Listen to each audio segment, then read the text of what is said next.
Welcome, retro gamers. Thank you for joining us on RetroPint. I would like to talk about different controller options for the Analogue Duo.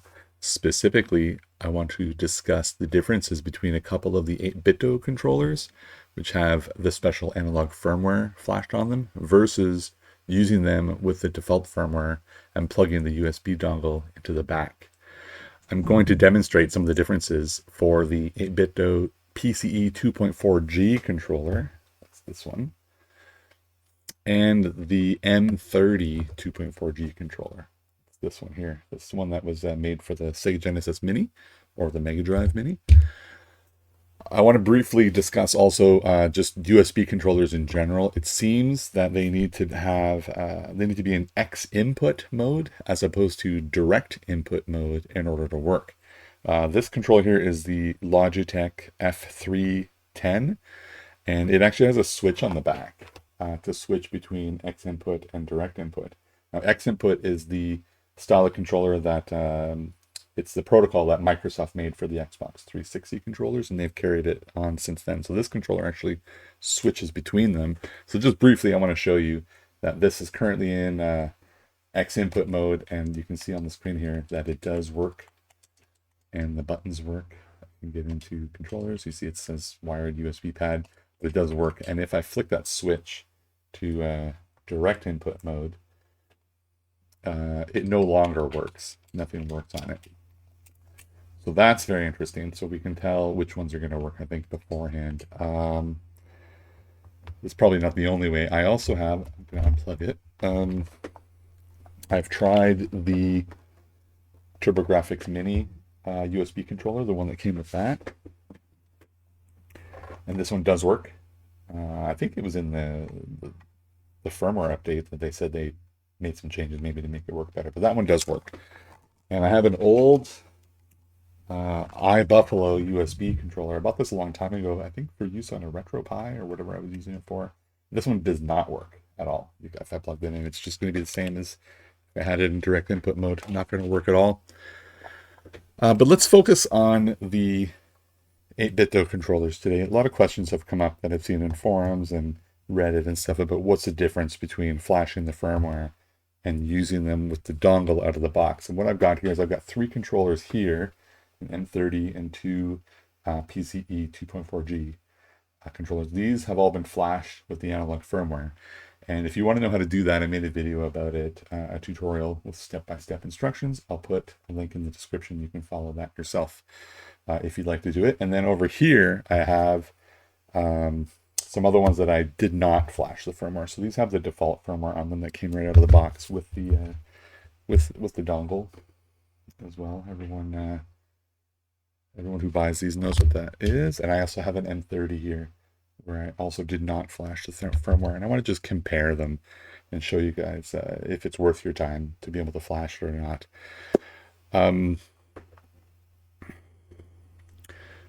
So we can see a couple differences right off the bat. If I plug in one of these guys, so this is the normal out-of-the-box firmware with the dongle. I'm going to plug it into the back. For the most part, this is going to work properly. Okay, it's in, turn it on. You can see that it has synced, and I've pressed a button.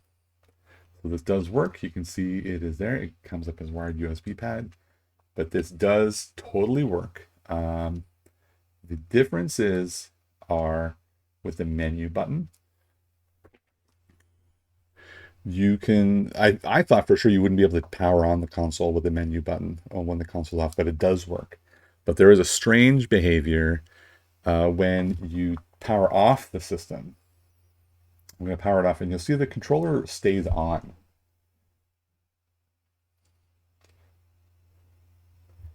Okay, so the console is off now, but the controller stays on, which is, I guess it will turn itself off after several minutes of not being used. And if I thought, well, I'm going to save the battery power, and I'm going to push and hold the menu button, that's how you turn them off. The moment you do that, the console actually turns back on, which is not very convenient. So I guess you could just leave it on and it will turn itself off after, I think it's 3-4 minutes, something like that, and it will turn off. But now it's off. Then I can sync it back up, and there it is. Let me demonstrate turning the console back on. I'll turn it off again.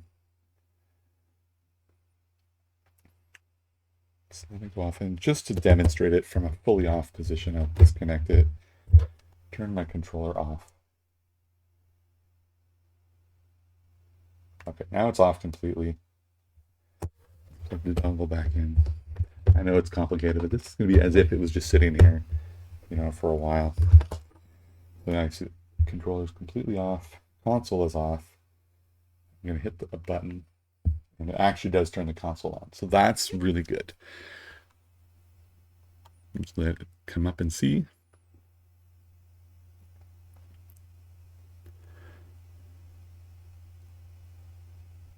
There it is. The other difference I want to show is, let's run a game. It's the menu button is the next thing. The menu button doesn't operate as the menu button does when you flash the firmware. So I'm going to start the game here. And what we'll show is I'll just get in to a match here. And what we'll see is that the menu button actually acts like the run button. So of course the run button, I'm going to pause the game. But if I push the menu button, it also pauses the game. So the menu button acts as the run button with the dongle version. You can access the menu with this controller by pressing select and down at the same time. You can get here. Okay, but the menu button does not operate as a menu button. So we'll quit the game and go back here. And let me do the exact same tests, but this time unplug it. Turn the controller off here. I'll do the same test, but this time I'm going to use a controller that has been flashed. So here it is, connected. So there's nothing in the back. You can see this is the controller flash firmware. And let's try the same thing. I'm going to power off the console, and you'll see that the controller turns off right away. So there's one difference. And then I'll tap it so it's off. Tap it, the console will turn back on.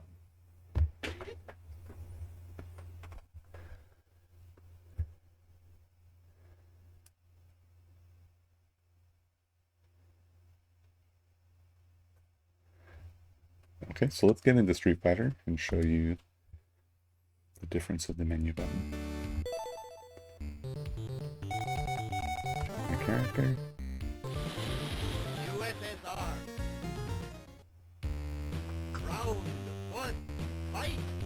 So again, so pushing the run button pauses it, but if I press the menu button, you can see I get to the menu. Now that makes it easier to take a screenshot by pressing menu and run. And it makes it easier to switch the display mode, hold the menu button and push left and right in the D-pad. Trying to turn on Express. So that's a bit of a ease of use feature.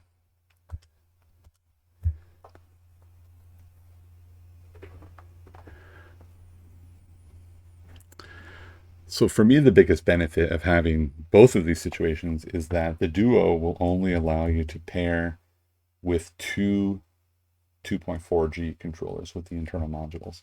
So if I wanted to play a game, put this back on, such as Bomberman, this is a 5-player game.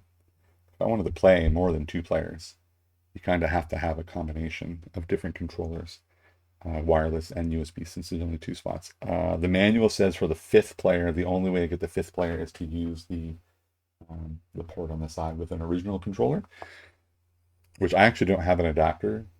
It's the port is for the PC Engine controllers, which is a smaller adapter. I have an original TurboGrafx controller, which is larger, and no adapter, so I can't show 5 players, but I can show 4 players. So let's do that. Let's show all 4 players. So it's going to be 1, 2. We're going to get some dongles in the back here. We're going to put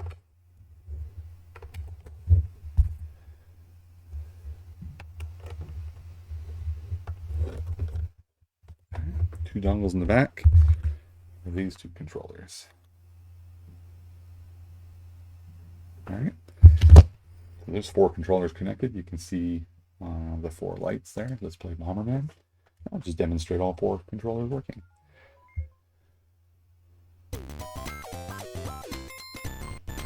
Battle game.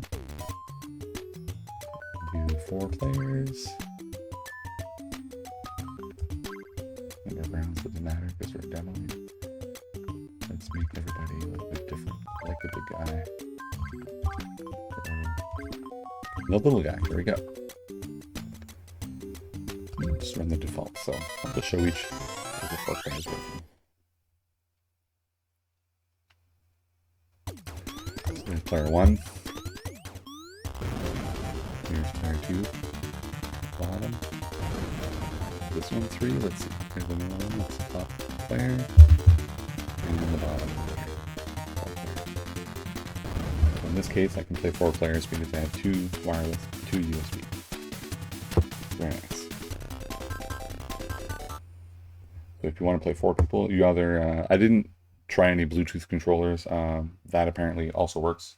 You can connect up to 4 Bluetooth controllers, but in total only 4 in any combination of USB 2.4g and Bluetooth, and the 5th one has to be plugged in. Next, I want to talk about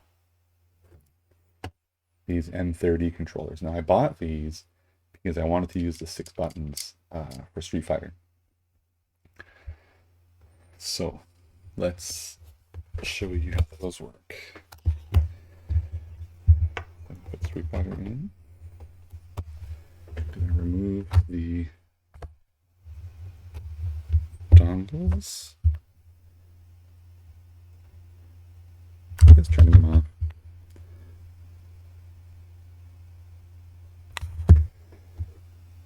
Turn these off.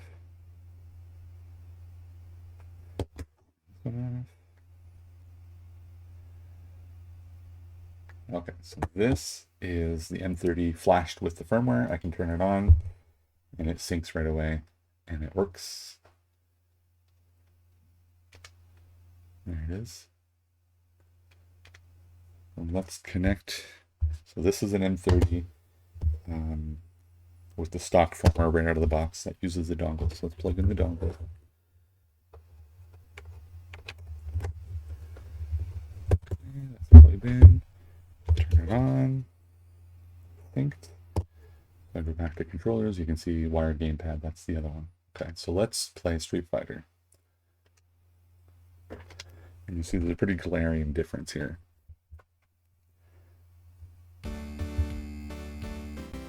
Versus battle.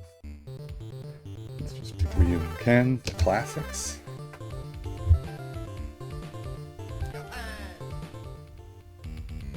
Round 1, fight. Okay, so this is the flashed firmware controller, and what I don't like is these 4 buttons work. Light punch and light kick, medium kick, hard kick, and then the triggers are the other 2. These 2 buttons don't do anything, and I wish that if I went to the menu here in controllers, I wish I could button map right here. It doesn't work, so it's disabled. So hopefully someday in the future they update the firmware to let us do that. Okay. Now the stock firmware with the dongle. The problem we have with this one is the D-pad does not work at all. I can't move the character. However, all these 6 face buttons do have... Probably works. Yeah, it's just the D-pad doesn't work. The 6 face buttons operate the way you expect, but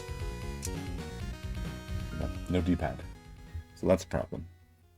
So in the case of the M30, you obviously want to flash the firmware. Get back.